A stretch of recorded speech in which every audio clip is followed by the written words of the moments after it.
ആദ്യം നമുക്ക് തിരുവനന്തപുരത്തേക്ക് വരാം. തിരുവനന്തപുരത്ത് ഇനി തദ്ദേശ തെരഞ്ഞെടുപ്പൊക്കെ വരുമ്പോഴത്തേക്കും വലിയ രീതിയിലുള്ള ആസൂത്രണങ്ങളൊക്കെ നടക്കുകയാണ്. തിരുവനന്തപുരം നഗരഭരണം പിടിക്കാൻ BJP അണിയറ നീക്കങ്ങൾ സജീവമാക്കുമ്പോൾ അതേപോലെയുള്ള നീക്കങ്ങൾ നടത്തുകയാണ് കോൺഗ്രസ് ക്യാമ്പും. നിയമസഭാ തെരഞ്ഞെടുപ്പിൽ സ്ഥാനാർത്ഥിത്വം പ്രതീക്ഷിക്കുന്ന മുതിർന്ന നേതാക്കൾ ഉൾപ്പെടെ മത്സരരംഗത്ത് ഇറങ്ങി പോരാട്ടം കടുപ്പിക്കാനാണ് കോൺഗ്രസ് ക്യാമ്പിലെ ആലോചന. AICC സെക്രട്ടറി PC വിഷ്ണുനാഥിനാണ് തിരുവനന്തപുരത്ത് തെരഞ്ഞെടുപ്പ് ചുമതല. 100 അംഗ കൗൺസിലിൽ 10 അംഗങ്ങൾ മാത്രമുള്ള ദയനീയ സാഹചര്യത്തിൽ നിന്ന് നഗരസഭയുടെ ഭരണം പിടിക്കാൻ പാതിയിലേറെ സീറ്റിൽ ജയം ലക്ഷ്യമാക്കിയാണ് UDFന്റെ രാഷ്ട്രീയ നീക്കം. നഗരഭരണം കൈയാളുന്ന LDFന് 51 അംഗങ്ങളും മുഖ്യപ്രതിപക്ഷമായ NDAയ്ക്ക് 34 അംഗങ്ങളുമാണ് നിലവിലുള്ളത്. നഗരപരിധിയിൽ BJP സ്വാധീനമുറപ്പിക്കുകയും കഴിഞ്ഞ ലോക്സഭാ തെരഞ്ഞെടുപ്പിൽ നഗരമേഖലയിൽ നിന്നുള്ള വോട്ട് വിഹിതത്തിൽ അത് പ്രകടമാകുകയും ചെയ്ത പശ്ചാത്തലത്തിലാണ് കരുതലോടെയുള്ള UDF നേതൃത്വത്തിന്റെ ഇടപെടൽ. മേയർ സ്ഥാനത്തേക്ക് ഒരു മുഖമുയർത്തി കാണിക്കാതെ 10ലേറെ പ്രമുഖരെ വിവിധ മേഖലകളിൽ നിന്നായി മത്സരിപ്പിക്കാനാണ് നീക്കം. MLA മാരായിരുന്ന KS ശബരിനാഥൻ, MA വാഹിദ് എന്നിവർക്ക് പുറമെ മുൻമന്ത്രി VS ശിവകുമാർ, KPCC സെക്രട്ടറിമാരായ John Vinicius, KS Gopakumar, JS Akhil, UDF ജില്ലാ chairman PK Venugopal, youth Congress ജില്ലാ അധ്യക്ഷൻ ഷജീർ നേമം, വിനോദ് യേശുദാസ്, മഹിളാ കോൺഗ്രസ് ജില്ലാ പ്രസിഡന്റ് ഗായത്രി R നായർ, മഹിളാ കോൺഗ്രസ് സംസ്ഥാന വൈസ് പ്രസിഡന്റ് ലക്ഷ്മി അനിൽ തുടങ്ങിയ പേരുകളാണ് മത്സരരംഗത്തേക്ക് നേതൃത്വം സജീവമായി പരിഗണിക്കുന്നത്. ദളിത് പ്രാതിനിധ്യവും വനിതാ പ്രാതിനിധ്യവും സാമുദായിക പ്രാതിനിധ്യവും ഉറപ്പാക്കി ജയസാധ്യത കൂടുതലുള്ള 50 മണ്ഡലങ്ങൾ തിരഞ്ഞെടുത്ത പ്രവർത്തനം നേരത്തെ മുതൽ സജീവമാക്കാനാണ് UDF ക്യാമ്പിന്റെ തീരുമാനം. നഗരസഭയിൽ സ്വാധീനം തിരിച്ചുപിടിക്കാനായാൽ നിയമസഭാ മണ്ഡലങ്ങളിലും അതിന്റെ പ്രതിഫലനം ഉണ്ടാകുമെന്ന വിലയിരുത്തലിലാണ് KPCC നേതൃത്വം. ഡാൻ കുര്യൻ, ന്യൂസ് 18, തിരുവനന്തപുരം. BJPയും ഇത്തരം രാഷ്ട്രീയ നീക്കങ്ങളൊക്കെ സജീവമാക്കിയെന്ന് നേരത്തെ തന്നെ വാർത്ത വന്നിരുന്നു. അവിടെ മുൻ മന്ത്രി ഉൾപ്പെടെയുള്ളവരെ ഇറക്കി മത്സരിപ്പിച്ച് ഒരു വലിയ നേട്ടം കൊയ്യാനാണ് BJP ആലോചിക്കുന്നത്. കോൺഗ്രസ് ക്യാമ്പും സജീവമായി. ഇനി അറിയേണ്ടത് LDF ക്യാമ്പിൽ എന്തൊക്കെ നീക്കങ്ങൾ നടക്കുന്നു എന്നാണ്. അതും നമുക്ക് വരും ദിവസങ്ങളിൽ കാണാം. ഇനി മറ്റു വാർത്തകളിലേക്ക് പോയാൽ, കാസർഗോഡ് ഉപ്പളയിൽ വാച്ച്മാൻ വെട്ടേറ്റ് മരിച്ച സംഭവത്തിൽ പോലീസ് അന്വേഷണം തുടങ്ങിക്കഴിഞ്ഞു. പയ്യന്നൂർ സ്വദേശി സുരേഷാണ് കൊല്ലപ്പെട്ടത്. നിരവധി കേസുകളിലെ പ്രതിയായ സാവാദാണ് വെട്ടിയതെന്നാണ് വിവരം. ഇന്നലെ രാത്രി 10 മണിയോടെയാണ് സംഭവം. ഗുരുതരമായി പരിക്കേറ്റ സുരേഷിനെ മംഗളൂരുവിലെ സ്വകാര്യ ആശുപത്രിയിൽ എത്തിച്ചെങ്കിലും ജീവൻ രക്ഷിക്കാനായില്ല. ഉപ്പളയിലെ ഫ്ളാറ്റുകളിൽ വാച്ച്മാനായി ജോലി ചെയ്തു വരികയായിരുന്നു സുരേഷ്. മദ്യപാനത്തെ തുടർന്നുള്ള തർക്കമാണ് കൊലപാതകത്തിൽ കലാശിച്ചതെന്നാണ് വിവരം. സംഭവത്തിൽ മഞ്ചേശ്വരം പോലീസ് കേസെടുത്ത് അന്വേഷണം ഊർജിതമാക്കിയിട്ടുണ്ട്. സംഘർഷ സാധ്യത കണക്കിലെടുത്ത് ഉപ്പളയിലും പരിസരത്തും കൂടുതൽ പോലീസിനെ വിന്യസിച്ചു. KV ബൈജു വിവരങ്ങളുമായി. ബൈജു, ഈ തർക്കം എങ്ങനെ ഉണ്ടായെന്നോ ഇങ്ങനെയൊരു കൊലപാതകത്തിലേക്ക് നയിച്ച സംഭവം എന്താണെന്നോ പോലീസിന് അത്തരം വിശദീകരണങ്ങൾ എന്തെങ്കിലും നൽകാൻ കഴിയുന്നുണ്ടോ? ശ്രീജ, ഇവർ ഇരുവരും തമ്മിൽ മദ്യപിക്കുകയായിരുന്നു. ഇതിനിടയിൽ ഉണ്ടായ തർക്കമാണ് ഈ കൊലപാതകത്തിൽ കലാശിച്ചതെന്നാണ് നമുക്ക് ലഭിക്കുന്ന വിവരം. ഏതായാലും സവാദിനെ ഇതുവരെ പിടികൂടാനായിട്ടില്ല. ഈ സവാദ് ആംബുലൻസ് മോഷണം അടക്കം നിരവധി കേസുകളിലെ പ്രതിയാണെന്നാണ് മഞ്ചേശ്വരം പോലീസ് പറയുന്നത്. ഇയാളുടെ വീട് മഞ്ചേശ്വരം പോലീസ് സ്റ്റേഷൻ പരിധിയിലെ തന്നെ പത്വാടി എന്ന് പറയുന്ന സ്ഥലത്താണ്. ഏതായാലും ഇയാൾക്കായി അന്വേഷണം ഊർജിതമാക്കിയിട്ടുണ്ട്. ഈ സുരേഷിനെ ഇന്നലെ രാത്രി 10 മണിയോടുകൂടിയാണ് ഈ സംഭവം ഉണ്ടാവുന്നത്. അതിനുശേഷം ഗുരുതരമായി പരിക്കേറ്റ ഇയാളെ അവിടുത്തെ സ്വകാര്യ ആശുപത്രിയിൽ എത്തിയെങ്കിലും പിന്നീട് മംഗളൂരുവിലേക്ക് കൊണ്ടുപോയായിരുന്നു. ഏതായാലും ആശുപത്രിയിൽ എത്തുമ്പോഴേക്കും മരണം സംഭവിക്കുകയായിരുന്നു. എന്തായാലും ഈ സ്ഥലം എന്ന് പറയുന്നത് കർണാടകയുടെ അതിർത്തി പങ്കിടുന്ന സ്ഥലമാണ് ഈ ഉപ്പള എന്ന് പറയുന്നത്. നേരത്തെയും നിരവധി ഇത്തരത്തിൽ കൊലപാതകം ഉൾപ്പെടെ സംഘർഷമുണ്ടായ ഒരു സ്ഥലം തന്നെയാണ്. പ്രത്യേകിച്ച് ഇരു വിഭാഗങ്ങൾ തമ്മിൽ സംഘർഷം ഉണ്ടാകുന്ന ഒരു പ്രദേശമായതുകൊണ്ട് തന്നെ ഈ സംഭവത്തെ അതീവ ഗൗരവമായാണ് പോലീസ് കാണുന്നത്. ശക്തമായ പോലീസ് സന്നാഹം ഇവിടെ വിന്യസിച്ചിട്ടുണ്ട്. ഇന്നലെ രാത്രി തന്നെ മറ്റു സ്റ്റേഷനുകളിൽ നിന്ന് ഉൾപ്പെടെ പോലീസിനെ ഇവിടെ എത്തിച്ചിട്ടുണ്ട്. ഏതെങ്കിലും സംഘർഷ സാധ്യത ഉണ്ടാവാതിരിക്കാനാണ്, വ്യാപിക്കാതിരിക്കാനാണ് ഇത്തരത്തിൽ പോലീസ് നീക്കം. എന്തായാലും ഈ പ്രതിയെ ഉടൻ പിടികൂടുമെന്നാണ് പോലീസ് പറയുന്നത്. ഇയാൾക്കുള്ള അന്വേഷണം ഊർജിതമാക്കിയിട്ടുണ്ട്. ഇയാൾ കർണാടകയിലേക്ക് കടന്നതായാണ് ലഭിക്കുന്ന സൂചന. എന്തായാലും സുരേഷിന്റെ മൃതദേഹം മംഗളൂരുവിൽ തന്നെയുണ്ട്. മംഗളൂരിലെ പോസ്റ്റ്മോർട്ടം നടപടികൾക്ക് ശേഷം പയ്യന്നൂരിലെ വീട്ടിലേക്ക് എത്തിക്കുമെന്നാണ് അറിയിച്ചിട്ടുള്ളത്. ശ്രീജ, KV ബൈജു ആണ് വിവരങ്ങൾ നൽകിയത്.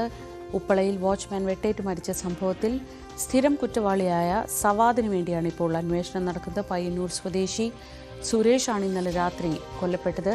ഇയാൾ വാച്ച്മാനായി ജോലി നോക്കുകയായിരുന്നു. മദ്യപാനത്തിനിടെ ഉണ്ടായ തർക്കം കൊലപാതകത്തിൽ കലാശിച്ചുവെന്നാണ് പോലീസിന്റെ പ്രാഥമിക നിഗമനം. വയനാട്ടിൽ വന്യജീവി ആക്രമണത്തിൽ പ്രതിഷേധിച്ച് ഫാർമേഴ്സ് റിലീഫ് ഫോറവും തൃണമൂൽ കോൺഗ്രസും ആഹ്വാനം ചെയ്ത ഹർത്താൽ തുടങ്ങി. ഹർത്താലിന് പ്രധാന രാഷ്ട്രീയ പാർട്ടികളുടെ ഒന്നും പിന്തുണയില്ല. വ്യാപാരികളും ഹർത്താലിനോട് സഹകരിക്കില്ലെന്ന് അറിയിച്ചിട്ടുണ്ട്. രാവിലെ 6 മുതൽ വൈകിട്ട് 6 വരെയാണ് ഹർത്താൽ. വയനാട് നൂൽപ്പുഴയിൽ ഇന്നലെയാണ് ആദിവാസിയായ മാനു കാട്ടാന ആക്രമണത്തിൽ കൊല്ലപ്പെട്ടത്. കാട്ടാന ആക്രമണങ്ങളുടെ പശ്ചാത്തലത്തിൽ വനംവകുപ്പിലെ എല്ലാ വിഭാഗം മേധാവികളെയും പങ്കെടുപ്പിച്ചുകൊണ്ടുള്ള ഉന്നതതല യോഗം ഇന്ന് നടക്കും. മന്ത്രി A.K. ശശീന്ദ്രന്റെ അധ്യക്ഷതയിൽ വനംവകുപ്പ് ആസ്ഥാനത്ത് ഉച്ചയ്ക്ക് 2:30-ക്കാണ് യോഗം ചേരുക. ചീഫ് വൈൽഡ് ലൈഫ് വാർഡൻ ഉൾപ്പെടെ എല്ലാ വിഭാഗം ഉദ്യോഗസ്ഥരും യോഗത്തിൽ പങ്കെടുക്കും. മസ്തകത്തിൽ മുറിവേറ്റ് ചികിത്സ നൽകി വിട്ടയച്ച കാട്ടാനയെ വീണ്ടും പിടികൂടി ചികിത്സിക്കാൻ വനംവകുപ്പ്. സെൻട്രൽ സർക്കിൾ CCF-ന്റെ നേതൃത്വത്തിൽ ആനയുടെ ആരോഗ്യസ്ഥിതി വിലയിരുത്തി. ചികിത്സയ്ക്കായി കോടനാട് പ്രത്യേക കൂട് നിർമ്മിക്കും. കൂട് നിർമ്മിക്കാൻ ആവശ്യമായ യൂക്കാലി മരങ്ങൾ മൂന്നാറിൽ നിന്ന് എത്തിക്കാൻ നടപടി തുടങ്ങി. വീണ്ടും മയക്കുവെടി വെച്ച് ആനയെ കോടനാട്ടേക്ക് കൊണ്ടുപോകാനാണ് തീരുമാനം. മുറിവേറ്റ ആനയെ പിടികൂടാൻ കുങ്കി ആനകളെയും എത്തിക്കും. വെള്ളിയാഴ്ച ദൗത്യം ആരംഭിക്കാനാണ് നീക്കം. തിരുവനന്തപുരം ചിറയിൻകീഴ് ശാർക്കര ക്ഷേത്രത്തിലെ സമൂഹ പൊങ്കാലയ്ക്കായി ഒരുക്കങ്ങൾ പൂർത്തിയായി. ആയിരക്കണക്കിന് ഭക്തജനങ്ങളാണ് ശാർക്കരയിൽ പൊങ്കാല അർപ്പിക്കാൻ എത്തുക. ശാർക്കര ക്ഷേത്രപ്പറമ്പിൽ പൊങ്കാലയ്ക്കായി ഒരുക്കങ്ങൾ പൂർത്തിയായി. നാളെ രാവിലെ 10:30 ക്ഷേത്രം മേൽശാന്തി ഗോപാലകൃഷ്ണ റാവു പണ്ടാരയടുപ്പിൽ തീ പകരും. ഉച്ചയ്ക്ക് 11:30 നിവേദ്യം. പൊങ്കാലയുടെ ഭാഗമായി ക്ഷേത്ര ഉപദേശക സമിതിയുടെ നേതൃത്വത്തിൽ ക്ഷേത്രപ്പറമ്പിൽ അടുപ്പുകൾ കൂട്ടിക്കഴിഞ്ഞു. പൊങ്കാല ദിവസം ശാർക്കര കോമ്പൗണ്ടിൽ ഒരു വാഹനവും പ്രവേശിപ്പിക്കില്ല. വാഹന പാർക്കിങ്ങിനായി ഉള്ള സജ്ജീകരണങ്ങളും പൂർത്തീകരിച്ചു. പൊങ്കാല ദിവസം ക്ഷേത്ര ദർശനത്തിനും നിയന്ത്രണം ഏർപ്പെടുത്തിയിട്ടുണ്ട്. വടക്ക് ഭാഗത്തെ വാതിലിലൂടെ ക്ഷേത്രത്തിനകത്ത് പ്രവേശിക്കുകയും കിഴക്കേ വാതിലിലൂടെ പുറത്തു പോകേണ്ടതുമാണ്. ചിറയിൻകീഴ് താലൂക്ക് ആശുപത്രിയിലെ ഡോക്ടർമാരുടെ നേതൃത്വത്തിൽ ശാർക്കര പറമ്പിൽ ഭദ്ര ഓഡിറ്റോറിയത്തിൽ മെഡിക്കൽ ക്യാമ്പ് പ്രവർത്തിക്കുന്നുണ്ട്. അത്യാവശ്യ ഘട്ടം വന്നാൽ ആംബുലൻസ് അടക്കമുള്ള വാഹനങ്ങൾക്ക് ക്ഷേത്രപ്പറമ്പിൽ പ്രവേശിക്കുന്നതിന് അനുസരിച്ചുള്ള സൗകര്യവും ഒരുക്കിയിട്ടുണ്ട്. സുരക്ഷാ ക്രമീകരണങ്ങളുടെ ഭാഗമായി ചിറയിൻകീഴ് പോലീസ് വിവിധ ഭാഗങ്ങളിൽ ക്യാമറകൾ സ്ഥാപിച്ച് നിരീക്ഷണം നടത്തും. ന്യൂസ് 18 ചിറയിൻകീഴ്. കാസർഗോഡ് പുതുക്കൈ മുച്ചിലോട്ട് ക്ഷേത്ര തിരുനടയിൽ നിത്യകന്യകയായ ദേവിയുടെ ഓമന കല്യാണം കൂടാൻ മംഗലക്കുഞ്ഞുങ്ങളെത്തി. നീണ്ട 19 വർഷത്തിന് ശേഷം എത്തിയ പെരുങ്കളിയാട്ടത്തിന് ദർശന പുണ്യം തേടി നൂറുകണക്കിന് ആളുകളാണ് എത്തുന്നത്.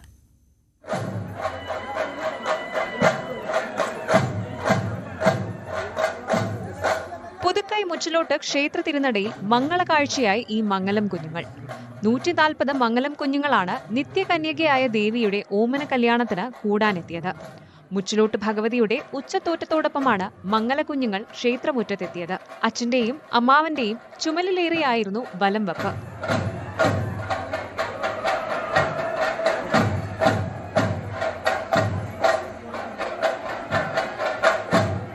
പെരുങ്കളിയാട്ടം നടക്കുമ്പോൾ ക്ഷേത്രത്തിന് കീഴിലുള്ള മുഴുവൻ കന്യകമാരും പന്തൽ മംഗല ചടങ്ങിൽ പങ്കെടുക്കണമെന്നാണ് വിശ്വാസം. പുതുക്കൈ മുച്ചിലോട്ട് പരിധിയിൽ വരുന്ന പയ്യന്നൂർ, കരിവെള്ളൂർ മുതൽ കാസർഗോഡ് വരെയുള്ള ഭാഗങ്ങളിലെ കുഞ്ഞുങ്ങളായിരുന്നു ചടങ്ങിൽ പങ്കെടുത്തത്.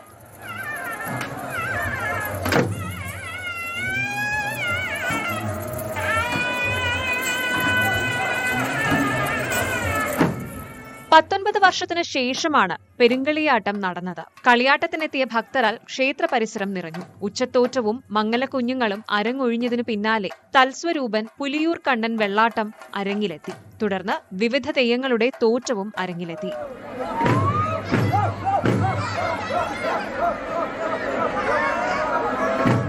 ന്യൂസ് 18 കാസർഗോഡ്.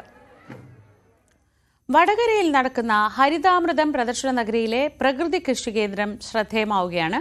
ജൈവ കൃഷിരീതികളെ പ്രോത്സാഹിപ്പിക്കുന്നതാണ് ഇവിടുത്തെ ഓരോ ഉൽപ്പന്നങ്ങളും. ഇവിടെ എത്തിച്ച 58 കിലോ തൂക്കമുള്ള കാച്ചിൽ കൗതുകമായി.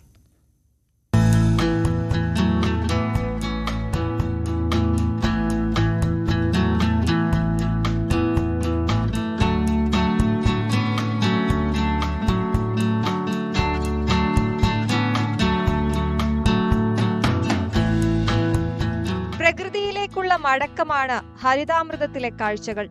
പറമ്പിൽ മുളച്ച കാച്ചിൽ വിളവെടുത്തപ്പോൾ 58 കിലോഗ്രാം. പത്മനാഭൻ എന്ന ജൈവ കർഷകന്റെ കൃഷിയിടത്തിലെ ഉൽപ്പന്നങ്ങളാണിവ. നാടൻ ചേനയും ചേമ്പും മഞ്ഞളും പച്ചക്കറിയുമെല്ലാം ഇദ്ദേഹത്തിന്റെ പ്രകൃതി കൃഷി കേന്ദ്രത്തിലുണ്ട്. വിവിധ കാർഷികോൽപ്പന്നങ്ങളും മൂല്യവർദ്ധിത ഉൽപ്പന്നങ്ങളും 100% ജൈവ രീതിയിൽ ഉൽപ്പാദിപ്പിക്കുന്നു. ജൈവ രക്തശാലി അരി, നവരയരി, വെന്ത വെളിച്ചെണ്ണ, ചക്കപ്പൊടി, കൂവപ്പൊടി, അങ്ങനെ നീളുന്നു പട്ടിക. വ്യാപകമായി കൃഷി ചെയ്യുന്നത് ചേനയാണ്.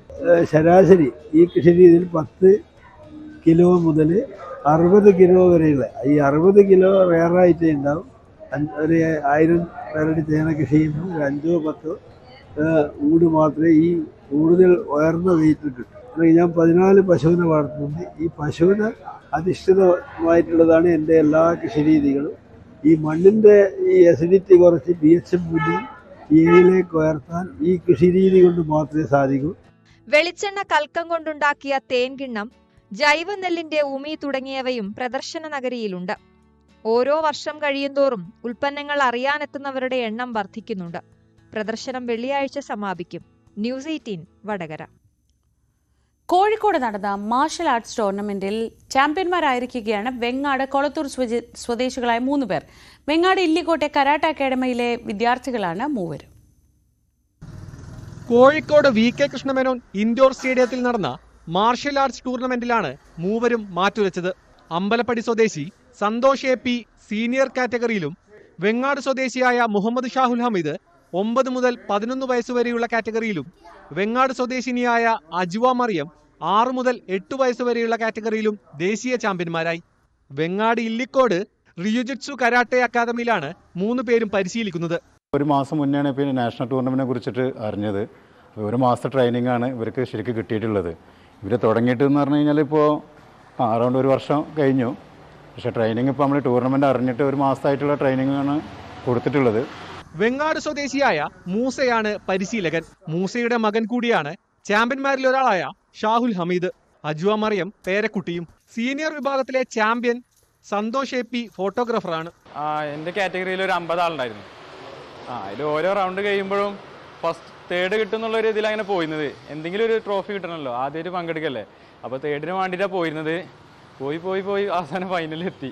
എൻ്റെ മാഷ് എൻ്റെ ഉപ്പന്നെയാണ്. അപ്പോൾ ഓപ്പോസിറ്റുള്ള ടീമൊക്കെ എങ്ങനെ ഉണ്ടായിരുന്നു? കുഴപ്പമില്ല. അവരൊക്കെ നല്ല സ്ട്രോങ് ആയിരുന്നോ?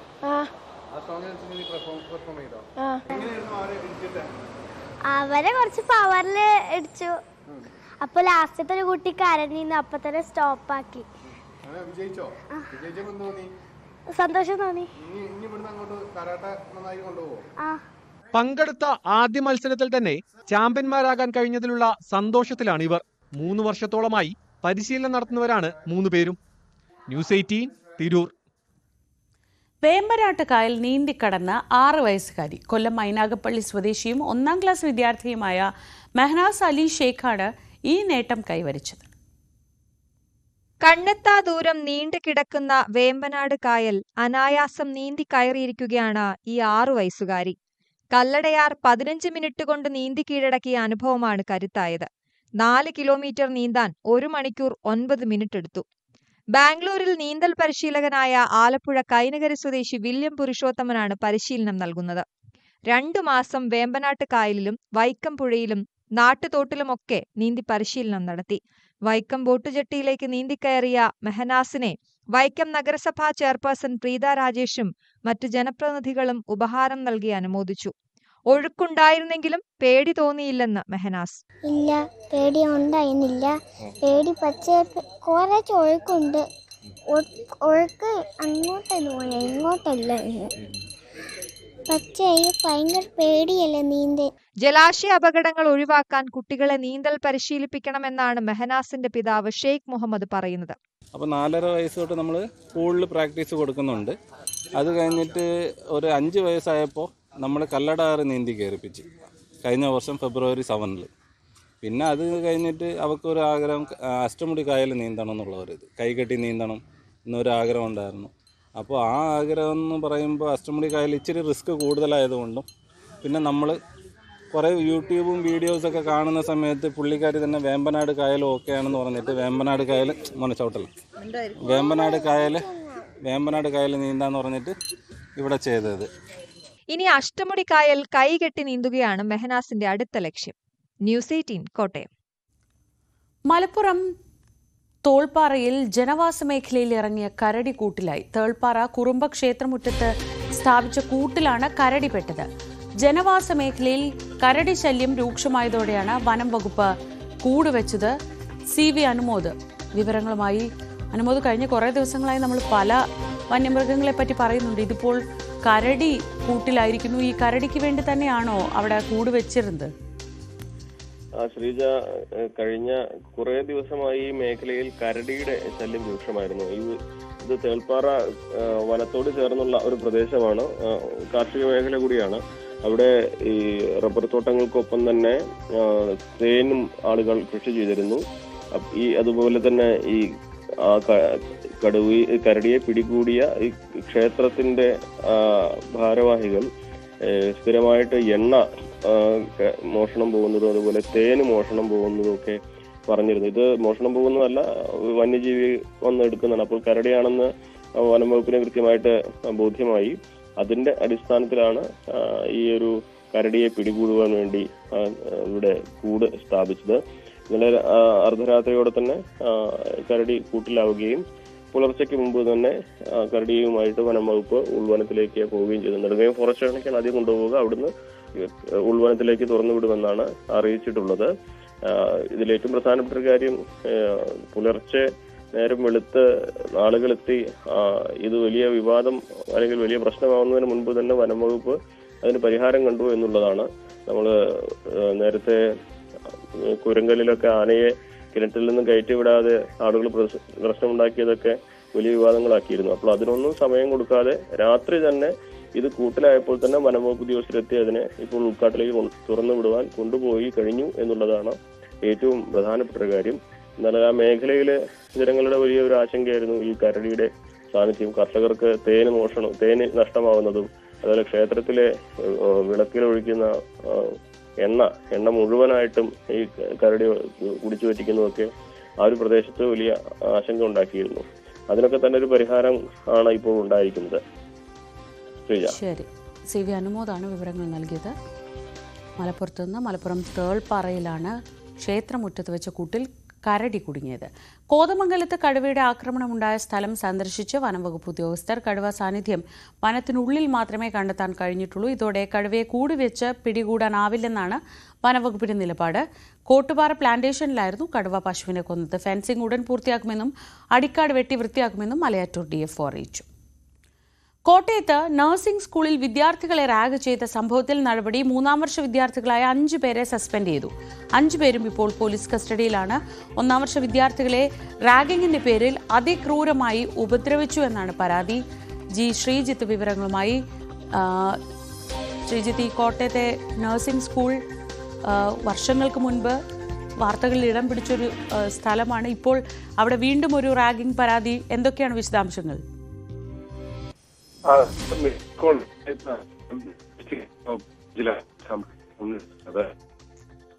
ശ്രീജിത്ത്, ഞാൻ മടങ്ങിയെത്താം.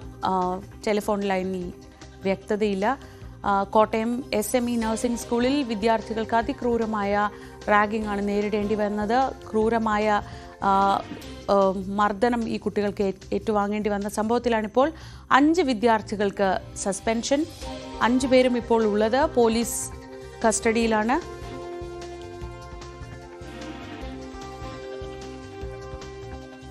മൂന്നാം വർഷ വിദ്യാർത്ഥികളായ 5 പേരെയാണ് ഇപ്പോൾ സസ്പെൻഡ് ചെയ്തിട്ടുള്ളത്.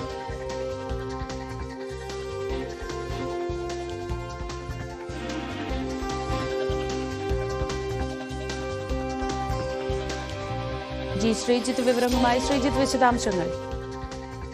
ശ്രീജ, കഴിഞ്ഞ നവംബർ മുതലാണ് ഇങ്ങനെ ഒരു പീഡനം നടക്കുന്നത്, റാഗിങ്ങിന്റെ പേരിലുള്ള പീഡനം നടക്കുന്നത് എന്നാണ് പരാതി. ഈ പീഡനം സഹിക്കാതെ വന്നതോടെയാണ് പ്രിൻസിപ്പലിന്റെ അടുത്ത് പരാതി നൽകുകയും തുടർന്ന് ആ പരാതി പോലീസിൽ എത്തുകയും ചെയ്യുന്നത്. 3 അംഗ വിദ്യാർത്ഥി സംഘം പരാതി നൽകിയ ഈ സംഭവത്തിൽ 5 പേരെയാണ് പോലീസ് അറസ്റ്റ് ചെയ്തിരിക്കുന്നത്. 3ാം വർഷ വിദ്യാർത്ഥികളായ വിവേക്, റിജിൽജിത്ത്, രാഹുൽ രാജ്, ജീവൻ, സാമുവൽ ജോൺ എന്നിവരെയാണ് അറസ്റ്റ് ചെയ്തിരിക്കുന്നത്.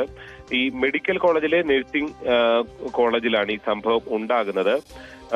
ഇവർ പലതരത്തിലുള്ള അതിക്രൂരമായ പീഡനം നടത്തുന്നു. ശരീരത്തെ മുറിവുകൾ ഉണ്ടാക്കുക, അതിൽ പിന്നീട് ലോഷൻ തേൽക്കുക, അത് വേദന സഹിക്കാതെ കരയുമ്പോൾ അതിൽ വായിലും മറ്റ് ക്രീമുകൾ തേക്കുക. ഇങ്ങനെ പലതരത്തിലുള്ള ക്രൂരമായ റാഗിംഗ് ആണ് നടന്നതെന്നാണ് വിദ്യാർത്ഥികളുടെ പരാതി. സ്വകാര്യ ഭാഗങ്ങളിൽ ഡംബൽ തൂക്കുക, അങ്ങനെയുള്ള രീതിയിലും പീഡിപ്പിച്ചിരുന്നു, നഗ്നരാക്കി നിർത്തുക. മാത്രമല്ല ഇതെല്ലാം ചെയ്ത ശേഷം എല്ലാ ആഴ്ചയിലും ഇവരിൽ നിന്ന് ഓരോരുത്തരിൽ നിന്നായി പണം ഈടാക്കിയിരുന്നു മദ്യപിക്കുന്നതിന് വേണ്ടി എന്നുള്ളതും ഈ കുട്ടികളുടെ പരാതിയിൽ പറയുന്നുണ്ട്. എന്തായാലും ഈ പരാതിയിൽ വിദ്യാർത്ഥികളുടെ മൊഴി രേഖപ്പെടുത്തി അതിനുശേഷമാണ് ഈ 5 പേരെയും പോലീസ് കസ്റ്റഡിയിലെടുക്കുകയും തുടർന്ന് അറസ്റ്റ് രേഖപ്പെടുത്തുകയും ചെയ്തത്. കോട്ടയം ഗാന്ധിനഗർ പോലീസ് സ്റ്റേഷന്റെ കീഴിലാണ് ഈ സംഭവം ഉണ്ടാകുന്നത്. ഗാന്ധിനഗർ SHO ശ്രീജിത്തിന്റെ നേതൃത്വത്തിലുള്ള സംഘമാണ് ഈ 5 പേരെയും അറസ്റ്റ് ചെയ്ത് തുടർ നടപടികളിലേക്ക് കടന്നിരിക്കുന്നത്.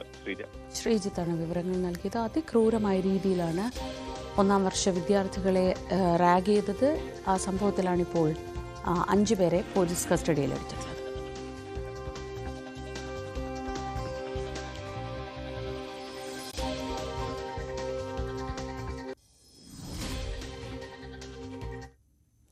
വാർത്തകളൊക്കെ മോശമാവുന്ന സമയത്ത് നമുക്ക് രാവിലത്തെ സമയത്ത് അതുണ്ടാക്കുന്ന ഒരു നെഗറ്റിവിറ്റി ഒക്കെ ഉണ്ട് അല്ലേ? വന്ദനാദാസിൻ്റെ കൊലപാതക കേസ് ഇതുപോലൊരു സംഭവമായിരുന്നു. ഇതുപോലൊരു രാവിലെയാണ് നമ്മൾ വന്ദനാദാസ് കൊല്ലപ്പെട്ട വാർത്ത കേൾക്കുന്നത്. ആ കേസിൽ വിചാരണ നടപടികൾ ഇന്ന് ആരംഭിക്കും. കൊല്ലം അഡീഷണൽ സെഷൻസ് കോടതിയിലാണ് വിചാരണ നടപടികൾ. കൊട്ടാരക്കര താലൂക്ക് ആശുപത്രിയിൽ ഹൗസ് സർജൻസി ചെയ്യുന്നതിനിടെ 2023 മെയ് 10 പുലർച്ചെയാണ് അക്രമിയുടെ കുത്തേറ്റ് വന്ദനാദാസ് മരിച്ചത്. ആശുപത്രിയിൽ വൈദ്യപരിശോധനയ്ക്ക് പോലീസ് കൊണ്ടുവന്ന സന്ദീപ് എന്നയാളുടെ കുത്തേറ്റാണ് ജൂനിയർ ഡോക്ടറായ വന്ദന കൊല്ലപ്പെട്ടത്. കേസിൽ 131 സാക്ഷികളാണുള്ളത്.